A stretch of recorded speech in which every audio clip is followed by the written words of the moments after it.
Hello tout le monde, c'est Assa, votre tuteur. Dans cette vidéo, on va faire le premier tutoriel sur Abacus où on va voir comment le logiciel il marche. Je vais prendre une petite structure avec des propriétés de type isotropique. Ça sera de l'acier et vous allez voir comment on va passer de la procédure aux simulations. Donc, faut savoir que quand je dis de l'acier ou des matériaux de type isotropique, c'est que c'est très très simple. Vous pouvez juste aller dans propriété, et vous changez, vous mettez des matériaux ou bien des propriétés de type composite, et vous allez voir que c'est la même procédure, sauf que c'est les résultats qui seront différents. Donc, c'est à peu près pareil. Donc, je vais créer la géométrie d'abord. Donc, c'est dans Part que tu crées ta structure. C'est ici Create Part, puis Part 1, je vais donner, c'est de l'acier. 2D, deux dimensions planaires déformable shell. Je laisse comme ça. Continue. Et là, je vais prendre cette option Create Line. Je viens ici. Je m'arrête là, ici, ici. Je clique échappe. Je reclique encore. Voilà. Échappe. Et là, je prends cette option-là, Create Arc, qui me permet de créer un arc entre deux points. Je m'arrête là. Maintenant, on passe aux dimensions. Ça, je vais donner 10 millimètres.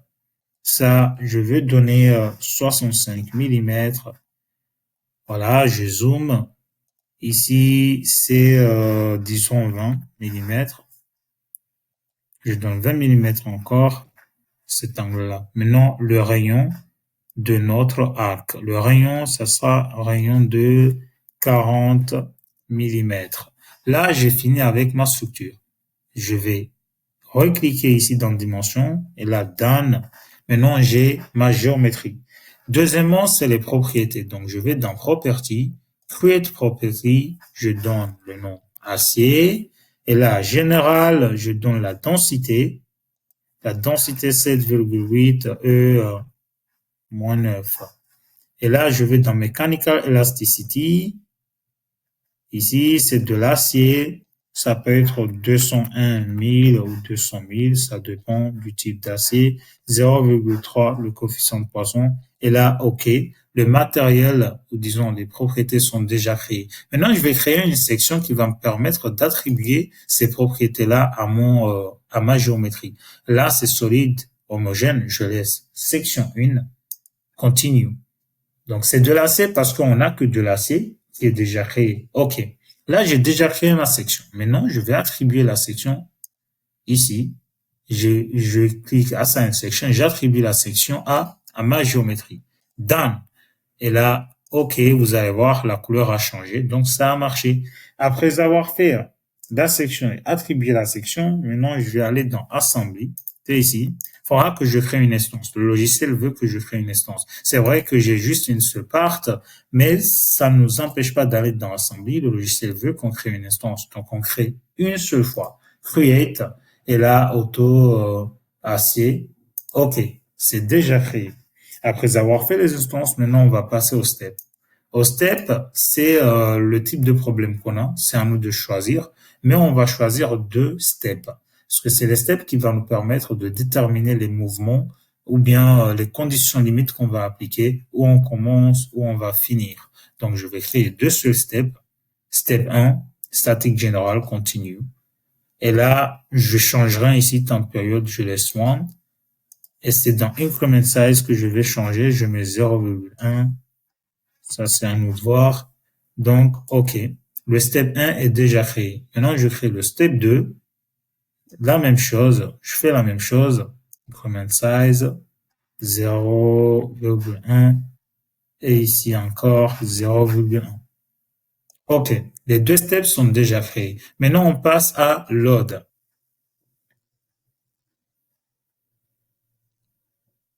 Alors, dans load, c'est ici qu'on va faire le type de condition limite qu'on veut. On aura deux ponts symétriques dus à la symétrie de notre géométrie. Donc, je vais commencer boundary condition B, C, X, parce que je vais créer suivant l'axe des X. Donc, je vais prendre le plan qui est perpendiculaire à l'axe des abscisses. Donc là, je vais laisser symétrie antisymétrique encadrée, continue. C'est cet axe-là que je vais bloquer. Je clique Done, je clique X sim parce que c'est l'axe de symétrie X. Donc, je vais cliquer dans X sim. Alors, dans XSIM, mais ce plan-là qui est vertical, qui est dans l'axe des Y, parce que c'est ce plan-là qui est perpendiculaire à l'axe des X. Donc ici, XIM, on bloque suivant l'axe des abscisses, U1, et UR2, UR3. Donc aussi les rotations sur l'axe Y et Z. OK, c'est déjà créé. Maintenant, on crée un autre qu'on va donner BC, Y, et là, on va tout simplement faire, voilà, le contraire, disons. Et là, c'est YSIM. Au lieu de XSIM, c'est YSIM maintenant. Donc là, c'est déjà créé. Maintenant, le displacement. Parce que maintenant, le type de mouvement que je veux créer un déplacement dans cette partie-là, dans cette zone-là. Je veux qu'en premier temps, ça aille en haut, ça tire, et en deuxième temps, que ça revienne. Ça veut tout simplement dire que le step 1, c'est celui qui va aller en haut. Le step 2, ça va revenir. Donc, c'est à nous de recliquer ici. Maintenant, je vais écrire displacement. Displacement.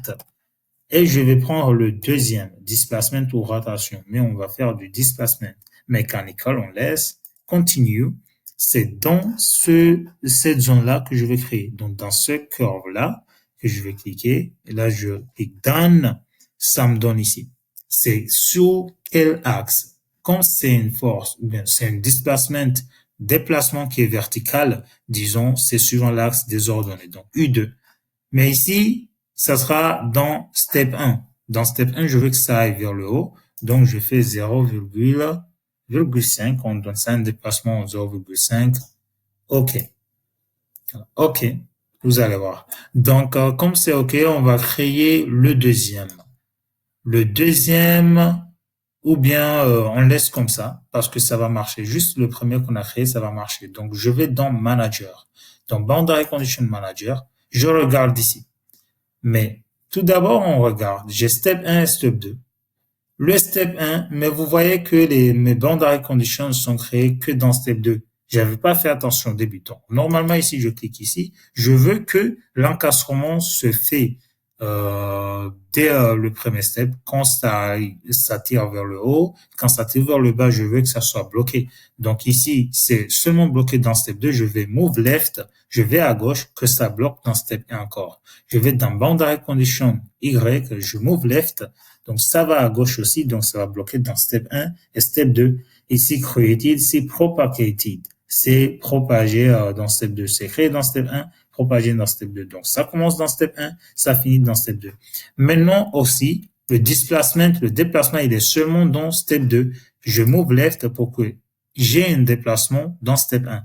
Maintenant, j'entre dans step 1. Step 1, je veux que ça tire vers le haut. Donc, c'est positif. OK, on est bien. Ici, je laisse rampe comme c'est une displacement qui est uniforme. Voilà. Sinon, si ça changeait, j'allais cliquer ici et créer une amplitude. Mais on ne crée pas une amplitude dans ce tutoriel ou dans ce type de problème. On laisse comme ça. OK. Donc, le deuxième step 2, je reclique et là, c'est positif. Mais dans step 2, je veux que ça revienne. Je veux step 1 que ça monte, step 2 que ça revienne. Donc, je mets moins 0,5. Donc, OK, j'ai déjà fini avec mes boundary conditions. Maintenant, je vais aller dans Mesh. Je vais faire un maillage. Alors, côté maillage, vous allez voir que quand je clique ici, ça marche pas. Pourquoi? Parce que ici, c'est Assembly. Il faudra que j'aille dans Part. Donc maintenant, c'est bon. Je clique ici. Le Approximate Global Size, ça va devoir par rapport à ma géométrie. Si je pense que 2,5, ça va marcher. 2,5, ça sera idéal. Donc, OK, ou bien Apply. 2,5, je crois que ça va marcher. Hein. Normalement, Apply, Approximate Global Size Entry is invalid. Ah, j'ai mis 2 points. C'est pour ça que ça marche pas. Donc, 2,5. Maintenant, OK. Donc, vous pouvez voir ici. Maintenant, je vais créer mesh par ici, le deuxième mesh part. Je clique mesh part. OK, to mesh the part. Yes, je veux mailler ma structure. C'est déjà, on a le maillage. Il est bien. Comme on peut voir, maintenant, on va aller à la simulation job. C'est dans job que tu vas aller créer pour commencer ta simulation. Donc, je crée job 1, je laisse comme ça, continue. Et là, full analyse, ouais, résultat full, etc. Total résultat, c'est une analyse totale. Donc, je laisse full analyse. Et là, tout est bien. OK. J'entre dans Manager où on gère tout ça. Donc, j'ai déjà créé mon job.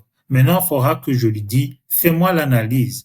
Donc, je vais créer dans soumettre et tout le travail qu'on a fait, on le soumet maintenant au job. Et après, OK, maintenant, il va faire le job.